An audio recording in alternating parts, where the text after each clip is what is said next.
A história ocidental do século XIX é um período muito conturbado, um período de confronto entre ideologias políticas e econômicas. A luta entre dois projetos que representam a tradição e a modernidade, o antigo regime e o liberalismo. É preciso lembrar da figura de Napoleão, filhote da Revolução Francesa.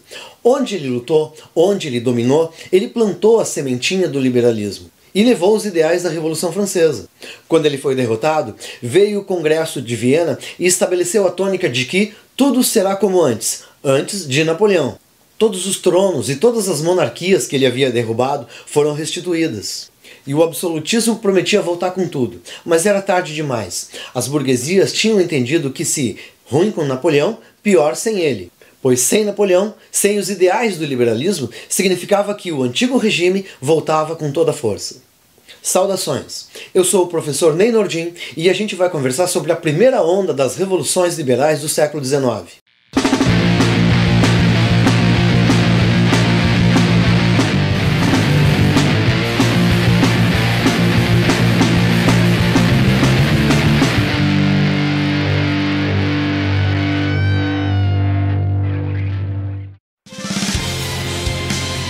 O século XIX foi um tempo de mudanças e rupturas. Essas mudanças foram muitas vezes expressas nas palavras Constituição e República. Muita gente enxergava nas monarquias autoritarismo e repressão. Por outro lado, muita gente ainda via nas monarquias a segurança do velho mundo, dos velhos tempos, e tinha medo dessas mudanças que estavam por vir. Foi um tempo em que novas forças exigiam seu lugar ao sol. Burguesia, proletariado, camadas médias urbanas, que clamavam por liberdade e por direitos. Assim, na década de 1820, aconteceu o que foi chamado de primeira onda revolucionária. Ainda não foi um sério abalo para as monarquias, mas já dava sinais muito claros daquilo que estava por vir. Nosso primeiro exemplo é a Espanha de 1820. Um grupo com aspirações liberais tomou o poder. Não era a primeira vez que isso acontecia. Em 1809, uma rebelião formou uma regência em oposição à dominação napoleônica, e na cidade de Cádiz foi elaborada uma carta constitucional em 1812. O povo comemorava a adesão a essa carta com o grito Viva la Pepa, apelido da Constituição. Essa Constituição tinha claramente aspirações iluministas, feita por um grupo composto por clero, nobreza e terceiro estado, claro que uma nobreza mais progressista. O terceiro estado composto basicamente por comerciantes burgueses. Essa Constituição de 1812, ela trazia princípios liberais, separação entre os poderes, abolir privilégios do clero e da nobreza, e olha só que moderno, o princípio da soberania popular. Todos os súditos eram considerados cidadãos com igualdades de direitos. Os franceses foram derrotados em 1814. E o Congresso de Viena impulsou Fernando VII, que jurou fidelidade a Pepa. Só que em alguns meses ele se cansou da brincadeira e começou a tomar medidas para restabelecer um absolutismo bem autoritário. Os liberais foram perseguidos, presos, torturados e deportados, e tropas foram enviadas para as Américas, para as colônias americanas, para acabar também com essa brincadeira de aspirações liberais. Essa Constituição de Cádiz exerceu influência em várias rebeliões por toda a Europa contra o absolutismo em nome de uma nobreza e de igualdade de direitos para o povo. Voltemos à Espanha de 1820. Acontece que um grupo de militares se revoltou de novo no porto de Cádiz. Eles estavam sendo enviados para as Américas para reprimir movimentos que estavam lutando por aspirações liberais, lutando por liberdade. Logo, essa rebelião se estendeu para Madrid, teve ampla adesão popular, só que as tropas da Santa Aliança enviaram 100 mil soldados para reprimir essa manifestação. A Revolução Liberal Espanhola foi reprimida com muita violência, mas os seus ideais se espalharam para as colônias americanas e semearam sonhos de liberdade e independência. Outro caso que a gente tem que falar é o de Portugal. Portugal estava sob supervisão inglesa. Lembra que a família real tinha fugido para o Brasil em 1808 com medo da dominação napoleônica. A dominação francesa durou até 1814 e uma regência militar britânica tomou conta do país. O Brasil foi elevado à categoria de Reino Unido e os portos foram abertos. Era o fim do pacto colonial. Ótimo para a Inglaterra, péssimo para os comerciantes portugueses, que entraram em crise por causa disso. Os tratados comerciais de 1810 ainda causaram mais prejuízo à indústria portuguesa e mais vantagens à indústria britânica. Dom João VI não regressava e a burguesia lusa ficava cada vez mais indignada.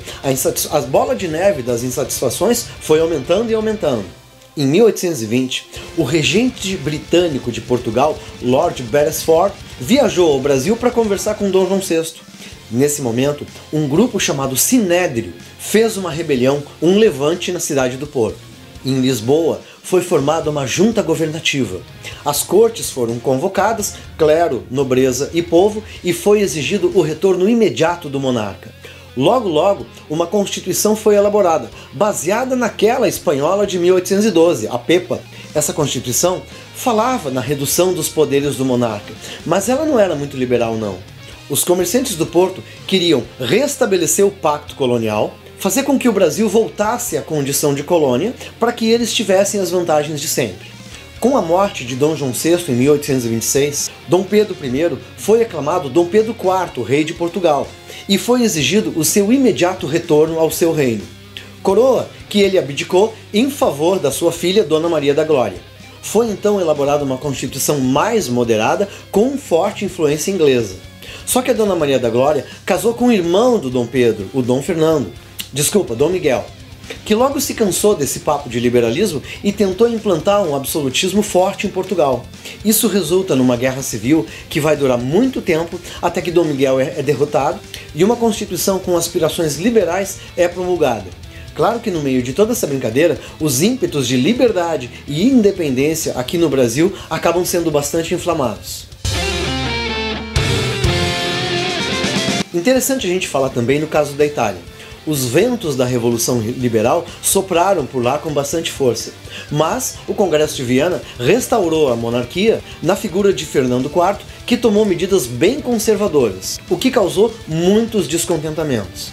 Logo, começaram a estourar revoltas encabeçadas por burgueses, militares e intelectuais. E se formaram algumas sociedades secretas, como a dos carbonários, que queriam reformas liberais e tinham bastante influência sobre o exército. Em julho de 1820, estoura uma revolta em Nápoles, encabeçada pelo general Guilherme Pepe. O rei foi forçado a jurar uma constituição, baseada no modelo daquela espanhola de 1812, a PEPA. Outras regiões da Itália, que eram dominadas pelo Império Austríaco, como a Lombardia e a Veneza, também se inflamaram para fazer suas revoltas liberais, além do reino independente do Piemonte e Sardenha. O final da história é que o rei de Nápoles foge, nega todos os juramentos que tinha feito, diz que foi forçado a isso, apela pela ajuda das tropas da Santa Aliança e logo essas rebeliões são sufocadas com muita violência. Outro caso interessante é o da Grécia, que estava sob dominação do Império Turco-Otomano. A partir de 1821, começam levantes pedindo a independência da Grécia. A declaração de independência sai no ano seguinte e tem apoio de vários países do Ocidente, como França, Inglaterra e Rússia. Claro que o Império Turco-Otomano não vai deixar barato e vai fazer uma reação armada. A guerra que se inicia tem apoio daqueles países ocidentais que eu citei antes. Por fim, a independência grega acaba sendo consolidada e reconhecida. Percebeu como a Constituição de Cádiz, de 1812, exerceu influência sobre vários movimentos da Europa? Essa foi só a primeira onda revolucionária. Ela não modificou a vida dos povos profundamente. Na maioria dos casos, foi encabeçada por movimentos de elite e causou leves arranhões nas monarquias. Com exceção do caso grego, a vida dos povos não foi transformada. Mas não era o fim. A onda revolucionária da década seguinte ia ser ainda mais forte. Só que isso fica para um próximo encontro. A gente encerra por aqui. Muito obrigado e eu espero que tu tenha gostado. Aproveita e visite o meu site de História e Cultura Geral no endereço que está aparecendo aí. Não esquece, quem conhece história entende melhor o mundo. Um abraço e até a próxima.